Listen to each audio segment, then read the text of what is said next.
Bien, chers amis, bonjour.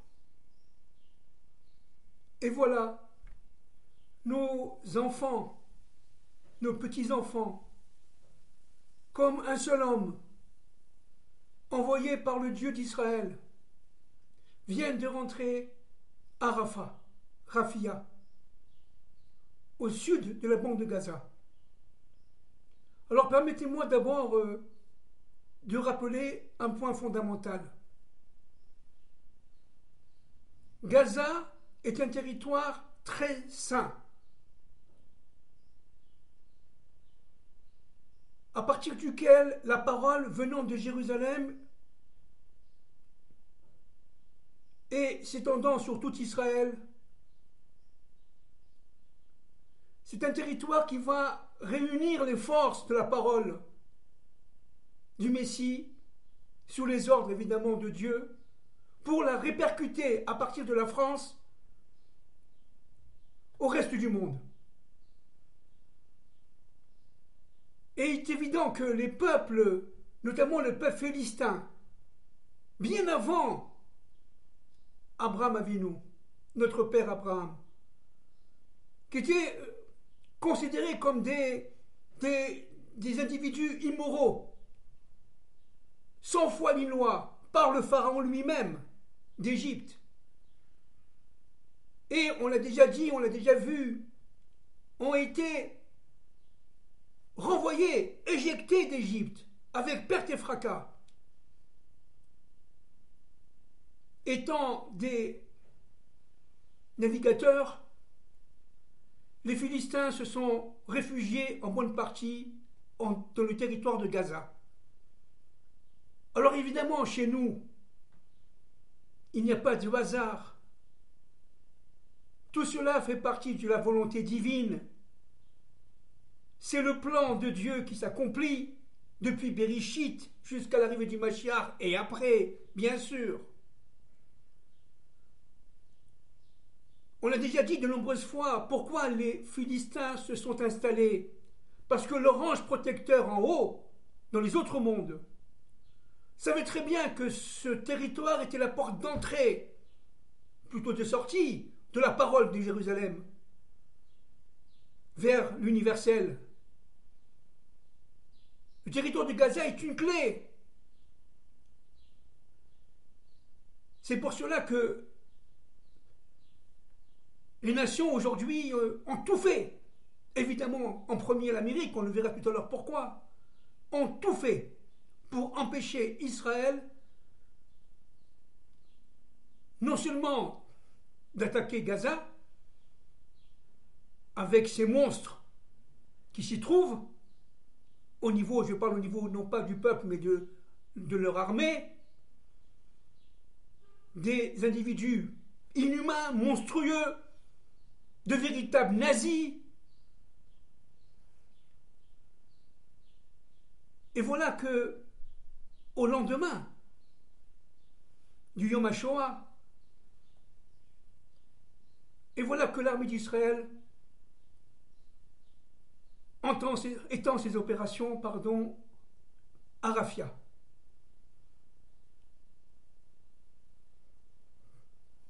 D'abord, d'une manière globale, le cadre général, chaque point cosmique du territoire de Gaza est infecté depuis des millénaires par des forces évidemment immorales, obscures, d'une impureté totale. Mais ces forces-là existent depuis des millénaires. Elles se nourrissent de cette terre de Gaza qui est terre de Juda, Yehuda en hébreu. Yehuda étant évidemment l'être source de la famille du roi, et notamment du roi David et du roi Mashiach. Le roi Messie, fils de David, descend de la tribu de Juda, Yehuda en hébreu. Et cette terre, disent nos maîtres, des secrets bien sûr, fait partie du territoire de Juda, de Yehuda. Chaque point cosmique là-bas est induit, enduit de forces négatives, obscurissantes, fondamentalement négatives, empêchant toute libération et d'Israël et du monde. Il s'agit pas seulement de libérer le peuple d'Israël de retour sur sa terre, le peuple hébreu, parce que le peuple hébreu, en fait, n'a d'existence propre que s'il est relié à l'universel, bien entendu.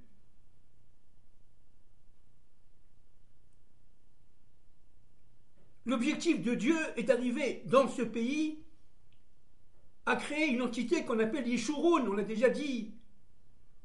Et cette entité Yeshurun, dans la parashat Devarim, est une entité éminemment universelle. Et il faut du temps de maturation pour que le peuple juif devienne hébreu. Il faut d'abord faire son aliyah, ça veut dire sa montée. Et il faut, en faisant sa montée, arriver à combattre les forces du mal qui sont en nous, au niveau individuel comme au niveau collectif. La délivrance n'est pas seulement individuelle par les mitzvot et par les bonnes actions et par les prières. Il y a un être collectif, la nation d'Israël. Et c'est ça que voulait atteindre Amalek. Amalek attaque. Les nazis ont attaqué parce qu'ils sentaient, ils savaient que le peuple juif était de retour sur la terre et qu'il a été transmuté en hébreu. Comme Abraham est devenu Abraham l'hébreu. Parce que Abraham a reçu l'Erlecha, va pour toi. C'est quoi un hébreu? On le répète, c'est un individu qui, dans le cadre de la collectivité hébraïque, de la nation hébraïque, a la capacité de rentrer dans son intériorité et d'accomplir l'ordre de Dieu, Abraham, notre père, l'Erlecha. Abraham a reçu l'Erlecha. Et Abraham l'a réalisé dans le temps et dans l'espace. La sortie d'Égypte est sine qua non à la création, non pas de la famille hébraïque, ça c'est le ressort de nos pères, Abraham, Isaac et Jacob, mais de la nation d'Israël, à partir du peuple d'Israël qui devient hébreu. Maintenant, le but, ce n'est pas d'arriver à l'hébraïsation d'Israël. Le but est d'arriver à Yeshurun, c'est-à-dire l'être hébreu qui comprend, à partir de Jérusalem et à partir de la terre d'Israël, qu'il est relié à l'universel. Nos maîtres comme Manitou, de mémoire bénie, le Rav Léon Ashkenazi, mon maître, comme le professeur Neher, comme le professeur Beno Gross, etc., de mémoire bénie, l'avaient bien saisi. Et ce ne sont pas les seuls, bien entendu. Le Maharal de Prague l'avait bien saisi, bien entendu. Deux générations entières à partir du Maharal ont fait leur aliyah, bien avant 1948.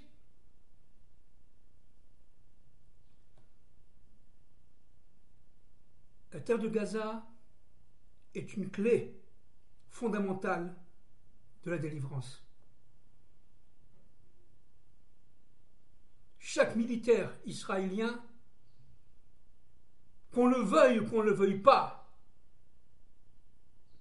libère la terre, même inconsciemment, bien entendu, de ses impuretés. Lorsque nos enfants sont partis ce matin et ils sont rentrés dans Rafah, ils ont chanté Shema Israël, ils ont célébré le Dieu, un maître de l'histoire, à partir des Tehillim du roi David, des psaumes du roi David. Et pourtant, d'une manière extériorisée, tous n'étaient pas dits religieux, la plupart c'était des laïcs, entre guillemets bien sûr. C'est l'être intérieur qui agit là. Et l'être intérieur, à l'intérieur de la tête d'Israël, est hébreu, est hébraïsante. Alors vous allez me dire, mais pourquoi les nations sont devenues folles? Et notamment les États-Unis d'Amérique, elles ont tout fait pour empêcher. Pourquoi? On va essayer de comprendre un peu. La ville de Rafah, on peut dire les deux noms, est une ville qui est en fait reliée directement au territoire égyptien. Et reliée directement aussi, faisant partie intégrante de la terre de Yehuda qu'on appelle Gaza, Gaza en hébreu. Cette terre de Rafia, cette ville de Rafia, a pour, j'allais dire, fonction principale, primordiale, ontologiquement primordiale, de capter toutes les forces de l'Égypte et de les relier aux forces d'obscurité, notamment amalécites. Dans cette ville-là, les forces qui se trouvent en Égypte, depuis évidemment Pharaon, sont intégrées dans les forces d'Amalek.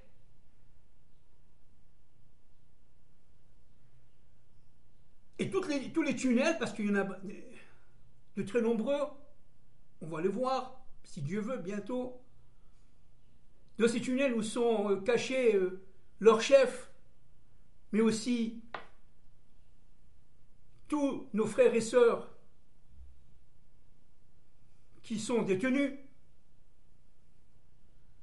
Tous ces tunnels ont été construits au fil du temps, durant les 20-30 dernières années,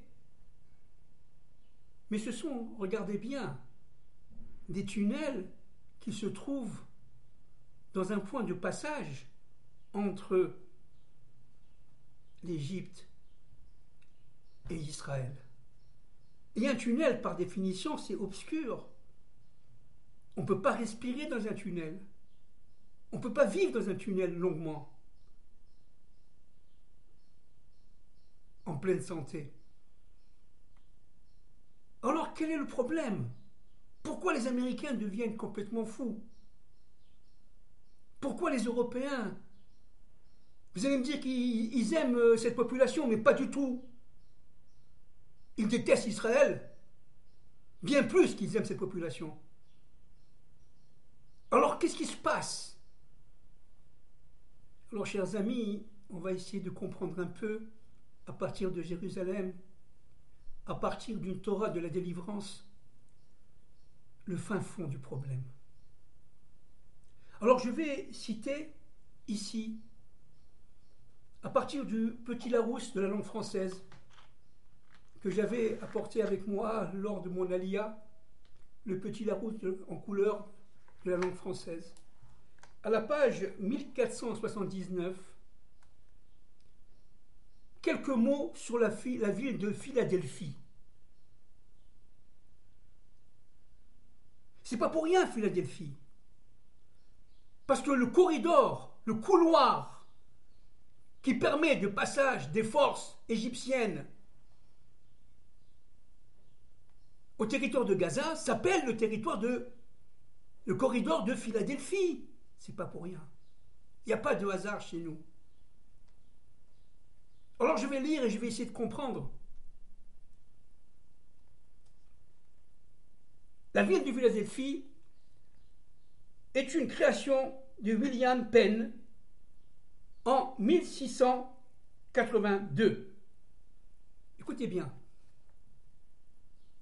Elle fut le siège du Congrès, où les colons américains, en 1776, ont proclamé l'indépendance de l'Amérique.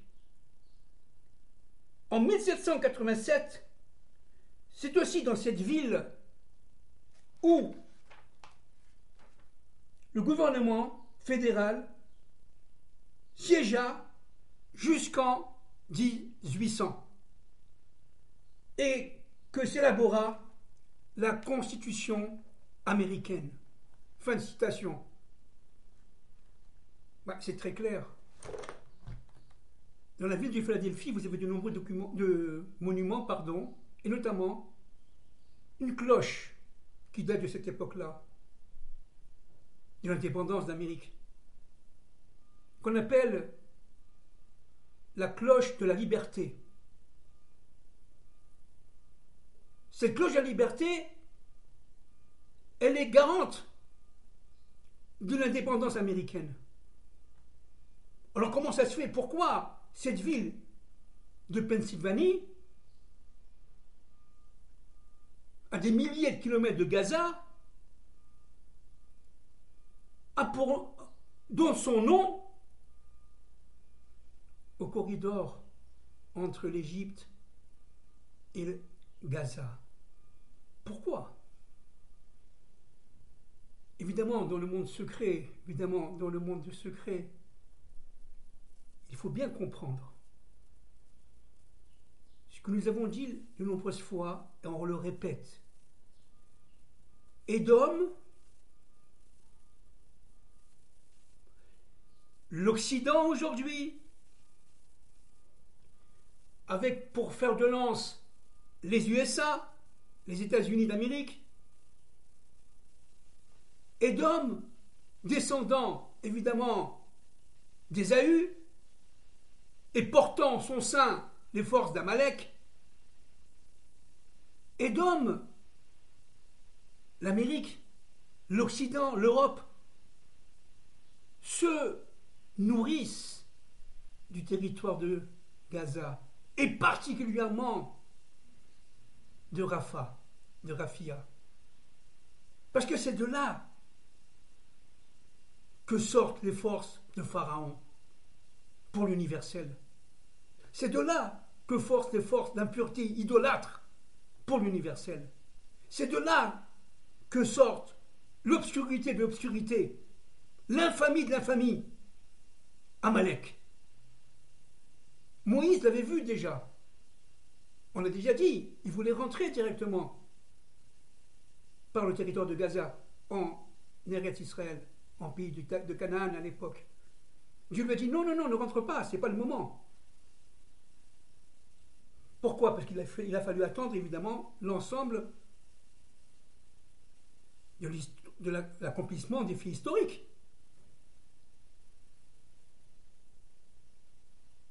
Le corridor de Pennsylvanie, lié directement par son nom aux États-Unis d'Amérique, est un corridor qui permet à l'Occident, tel qu'il est aujourd'hui, je dis bien tel qu'il est aujourd'hui, de survivre et de dominer le monde en conquérant ce territoire qui est un territoire formé par les mafias, par toutes sortes de commerces illicites, trafic d'armes, trafic de drogue, tout ce que vous voulez. Au lieu de se réjouir de la libération de ce territoire, on s'en offusque. Mais pourquoi? On l'a dit. On l'a dit. Parce que tout simplement, l'Amérique, au niveau secret, bien entendu, au niveau des forces, se nourrit de cette jonction entre l'Égypte pharaonique, les forces égyptiennes pharaoniques et l'universel obscurci qui se trouve depuis les Philistins dans le territoire de Gaza. Surtout ne faites pas ça. Vous allez nous assassiner, dit l'Occident à Israël. Ne faites surtout pas ça, s'il vous plaît. Parce que, tout simplement, on perdra notre sucre. On perdra nos forces. Et le temps est venu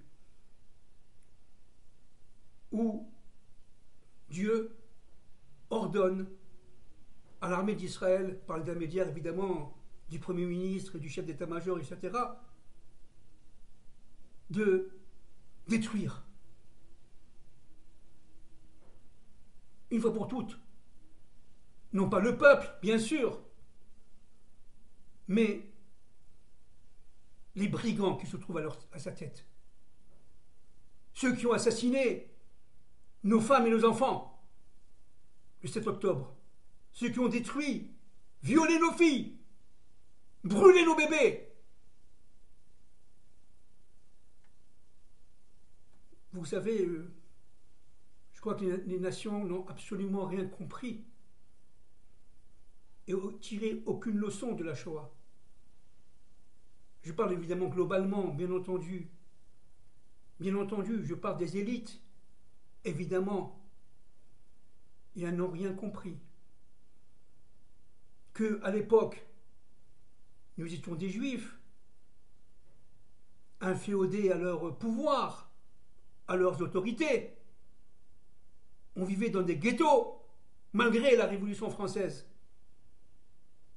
Et malgré le 19e siècle qui a voulu, évidemment, libérer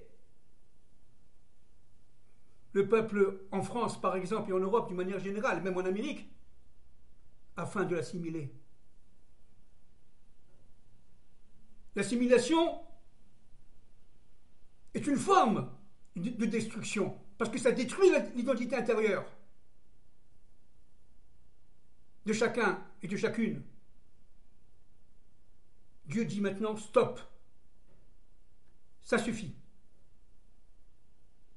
Je vais envoyer mon Messie, le Messie fils de David, le Messie fils de Joseph, aujourd'hui, au moment où je vous parle, est en pleine action.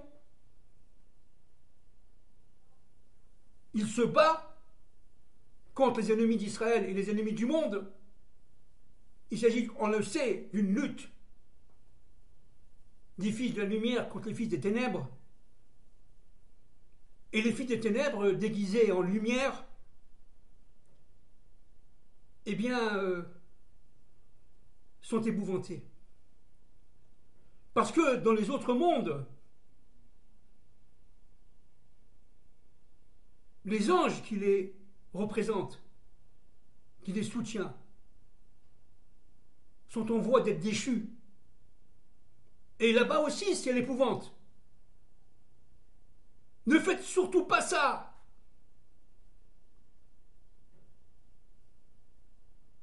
Mais nous sommes devenus des Hébreux. Nous avons réussi malgré tout, malgré toutes les guerres, malgré tout, on a réussi à transmuter. On est passé de juifs à hébreux. Ah, surtout, ne passez pas maintenant d'hébreu à universel, hein. Mais pour passer de l'hébreu à universel, il faut, avant tout, sanctifier la terre d'Israël, c'est-à-dire lui enlever l'ensemble des points cosmiques qui sont sous des scories, qui sont infectés. Actuellement, il est hors de question que le Messie parle, même s'il est présent, bien sûr qu'il est présent. Et son action, on le voit. Il épouvante le mal, parce que le mal sait que le Messie est en Eretz Israël actuellement. Et il est épouvanté. Mais le Messie, il est protégé par Dieu, il est inatteignable. Toutes les technologies, toutes les armes, tout ne pourront rien contre le Messie, fils de Joseph, et le Messie, fils de David. Vous savez, le Zohar dit une chose, on l'a déjà dit ça, très dur. Il dit que le Messie, fils de Joseph, sera tué par Arminus, le Perse. Et pendant des générations et des générations, nos maîtres ont essayé de comprendre. Arminus, on a déjà dit auparavant, est un monstre. Il a 3 yeux, par exemple, une jambe plus longue que l'autre, un bras plus long que l'autre. Il est monstrueux, il y en a même qui disent qu'il y a 2 têtes. Parce que lorsque le monde devient monstrueux, malheureusement comme il est aujourd'hui, alors cette force qu'on appelle Arminus se lève de Perse, dit le Zohar, d'Iran aujourd'hui, et détruit, tue le Messie, fils de Joseph. Alors évidemment, nos maîtres de génération en génération, de siècle en siècle, de civilisation en civilisation ont prié, ont imploré le Seigneur de ne pas envoyer Arminus pour tuer le Messie, fils de Joseph. Beaucoup de nos maîtres, dans les grands secrets, bien entendu, que ce soit le Gaon de Vilna ou même Baba Salé, de mémoire bénie, on dit que le Massiar ben Yosef, le Messie fils de Joseph, ne sera pas tué. Grâce aux prières que nos maîtres, que nos grands maîtres ont fait au fil du temps, afin qu'il ne le soit pas. Donc aujourd'hui, se trouve, qu'on le veuille ou qu'on ne le veuille pas, en Eretz Israël, et le Messie fils de Joseph, et le Messie fils de David, avec évidemment les forces du prophète Élie, bien sûr. Et il travaille en fait la main dans la main, au niveau secret, au niveau cosmique, au niveau spirituel, au niveau des forces, bien entendu. Ils ne se connaissent pas forcément au niveau individuel, collectif, mais ce sont des forces qui s'interpénètrent l'une dans l'autre. Et c'est cela qui donne la force aux enfants d'Israël, aux fils et aux filles d'Israël, d'aller combattre contre Amalek. La terre d'Israël doit être libérée des forces d'impureté, de cette infection généralisée qui la pénètre partout. Et notamment dans l'immoralité, bien entendu d'abord sexuelle, mais pas seulement. L'immoralité financière, monétaire. Des mafias sont partout. Non seulement en Eretz Israël, mais dans le monde entier. Il faut que cela cesse pour que le Messie puisse parler. D'abord, à partir de Jérusalem et de la terre d'Israël. Mais pour cela, il faut désinfecter la terre. Et comment la désinfecter? D'abord par les combats, ce qu'on vit aujourd'hui, et ce qu'on va vivre demain dans le Nord. Il est hors de question que ces instruments de l'Iran puissent continuer à envoyer comme ça des missiles du Nord comme si de rien n'était. C'est évident. Tout cela sera réglé, si Dieu veut, Bezrat Hashem, quand Dieu veut. Incessamment sous peu d'ailleurs. Mais le problème, il est aussi au centre du pays, en Cisjordanie, comme on dit en français. Chez nous, on dit Yehuda et Shomron, en terre de Judée,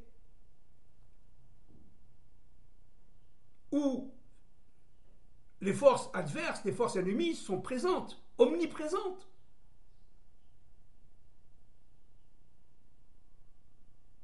Avant que la parole ne puisse sortir d'Israël et qu'on puisse comprendre que le Messie parle, il faut désinfecter la terre d'Israël. Entièrement, totalement, de manière à ce que la parole puisse passer. Vous voyez, c'est comme dans un tunnel où il y a, on a déjà dit de nombreuses fois, ces fameux 400 voiles. Donc le combat, il est redoutablement ontologique. C'est un combat qui relie depuis la faute d'Adam et de Ève toutes les périodes, toutes les civilisations, jusqu'à l'arrivée du Mashiach ben David. Si Dieu veut, Bezrat Hashem, si Dieu veut, quand Dieu veut. On n'a pas de date, on ne connaît pas de date. Mais pourquoi pas, incessamment sous peu, Bezrat Hashem, si Dieu veut. Voilà, le combat à Rafah est donc un combat certes redoutable, ontologiquement libératoire. Il s'agit de libérer la terre d'Israël des forces d'Amalek. Dans un premier temps, Gaza, dans un second temps, le nord et le centre du pays. Et après, évidemment, le Erev Rav qui gangrène de l'intérieur, une partie du Erev Rav, pas tout le Erev Rav, on le sait, qui gangrène de l'intérieur au niveau politique, au niveau social, etc., de manière à empêcher que la terre d'Israël puisse donner des fruits au niveau moral, au niveau économique, au niveau social, au niveau politique. Il faut que le peuple soit unifié, que le peuple soit un. Chacun selon, évidemment, sa raison d'être, sa fonction, avec une certaine autonomie de décision. Chaque fonction de l'un n'est pas la même que l'autre, les fonctions sont complémentaires. Nous sommes des êtres diversifiés et ensemble, on forme l'union, on forme le Aleph. Donc vous voyez qu'il s'agit d'un combat crucial aujourd'hui. Ce combat crucial va se terminer malheureusement par la Troisième Guerre mondiale, qui va se déclencher, on ne sait pas quand bien sûr, mais on voit les premiers signes très importants, Ukraine, etc.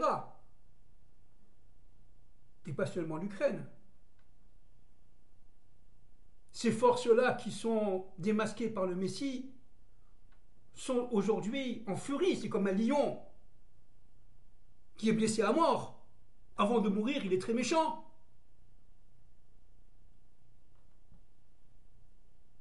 Donc, soyons, comme je le dis toujours, solidaires.